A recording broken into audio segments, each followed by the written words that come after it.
மத்தேயு 23ஆம் அதிகாரம். பின்பு இயேசு ஜனங்களையும் தம்முடைய சீஷர்களையும் நோக்கி, வேதபாரகரும் பரிசேயரும் மோசேயினுடைய ஆசனத்தில் உட்கார்ந்திருக்கிறார்கள். ஆகையால் நீங்கள் கைக்கொள்ளும்படி அவர்கள் உங்களுக்கு சொல்லுகிற யாவையும் கைக்கொண்டு செய்யுங்கள்.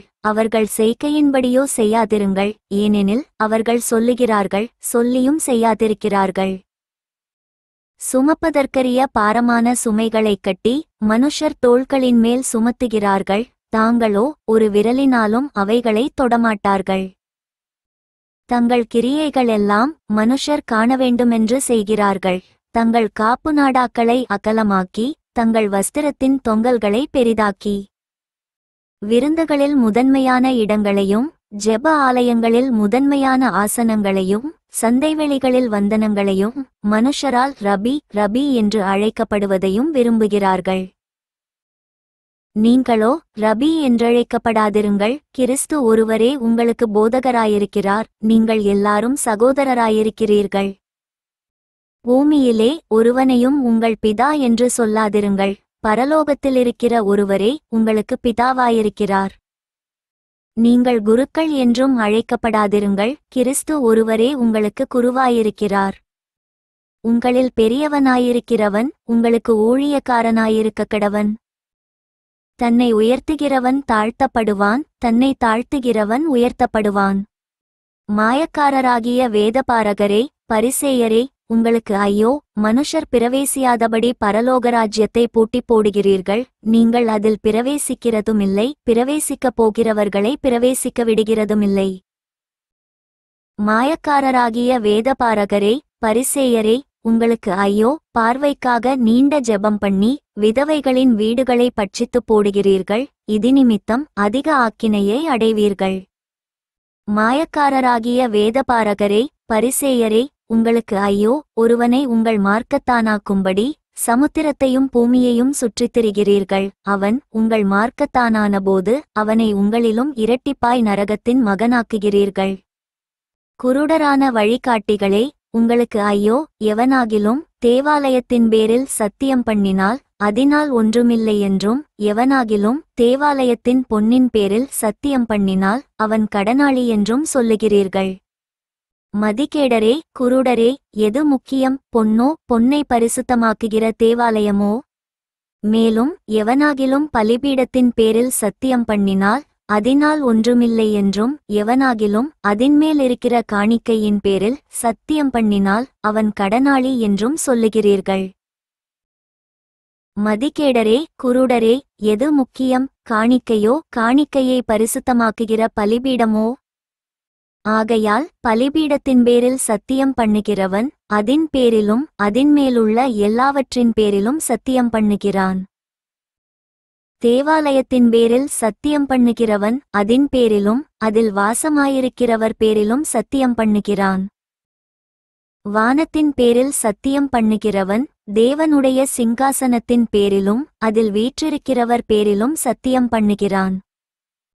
மாயக்காரராகிய வேதபாரகரே பரிசேயரே, உங்களுக்கு ஐயோ, நீங்கள் ஒத்தலாமிலும் வெந்தயத்திலும் சீரகத்திலும் தசமபாகம் செலுத்தி நியாயப்பிரமாணத்தில் கற்பித்திருக்கிற விசேஷித்தவைகளாகிய நீதியையும் இரக்கத்தையும் விசுவாசத்தையும் விட்டுவிட்டீர்கள். இவைகளையும் செய்ய வேண்டும், அவைகளையும் விடாதிருக்க வேண்டும். குருடரான வழிகாட்டிகளே, கொசியில்லாதபடி வடிகட்டி ஒட்டகத்தை விழுங்குகிறவர்களாயிருக்கிறீர்கள். மாயக்காரராகிய வேதபாரகரே பரிசேயரே, உங்களுக்கு ஐயோ, போஜனபான பாத்திரங்களின் வெளிப்புறத்தை சுத்தமாக்குகிறீர்கள், உட்புறத்திலோ அவைகள் கொள்ளையினாலும் அநீதத்தினாலும் நிறைந்திருக்கிறது. குருடனான பரிசேயனே, போஜனபான பாத்திரங்களின் வெளிப்புறம் சுத்தமாகும்படி அவைகளின் உட்புறத்தை முதலாவது சுத்தமாக்கு.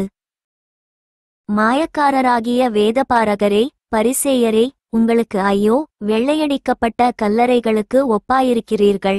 அவைகள் புறம்பே அலங்காரமாய் காணப்படும், உள்ளேயோ மரித்தவர்களின் எலும்புகளினாலும் சகல அசுத்தத்தினாலும் நிறைந்திருக்கும். அப்படியே நீங்களும் மனுஷருக்கு நீதிமான்கள் என்று புறம்பே காணப்படுகிறீர்கள், உள்ளத்திலோ மாயத்தினாலும் அக்கிரமத்தினாலும் நிறைந்திருக்கிறீர்கள்.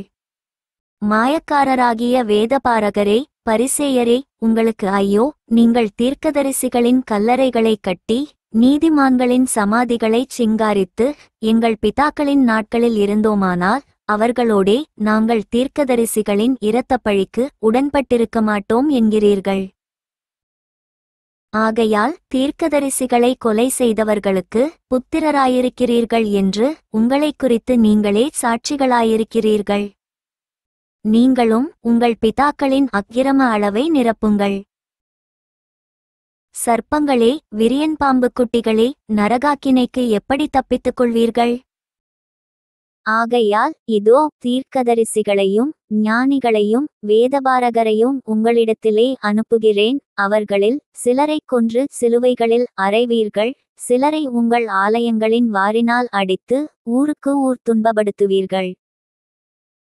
நீதிமானாகிய ஆபேலின் இரத்தம் முதல் தேவாலயத்துக்கும் பலிபீடத்துக்கும் நடுவே நீங்கள் கொலை செய்த பரகியாவின் குமாரனாகிய சகரியாவின் இரத்தம் வரைக்கும் பூமியின் மேல் சிந்தப்பட்ட நீதிமான்களின் இரத்தப்பழியெல்லாம் உங்கள்மேல் வரும்படியாக இப்படி செய்வீர்கள். இவைகளெல்லாம் இந்தச் சந்ததியின் மேல் வருமென்று மெய்யாகவே உங்களுக்கு சொல்லுகிறேன். எருசலேமே, எருசலேமே, தீர்க்கதரிசிகளை கொலை செய்து உன்னிடத்தில் அனுப்பப்பட்டவர்களை கல்லெறிகிறவளே, கோழி தன் குஞ்சுகளை தன் சிறகுகளின் கீழே கூட்டிச் சேர்த்து கொள்ளும் வண்ணமாக நான் எத்தனை தரமோ உன் பிள்ளைகளை கூட்டிச் சேர்த்து கொள்ள மனதாயிருந்தேன், உங்களுக்கோ மனதில்லாமற் போயிற்று. இதோ உங்கள் வீடு உங்களுக்கு பாழாக்கிவிடப்படும். கர்த்தருடைய நாமத்தினாலே வருகிறவர் ஸ்தோத்திரிக்கப்பட்டவர் என்று நீங்கள் சொல்லுமளவும் இதுமுதல் என்னை காணாதிருப்பீர்கள் என்று உங்களுக்கு சொல்லுகிறேன் என்றார். For more videos, subscribe and like my channel.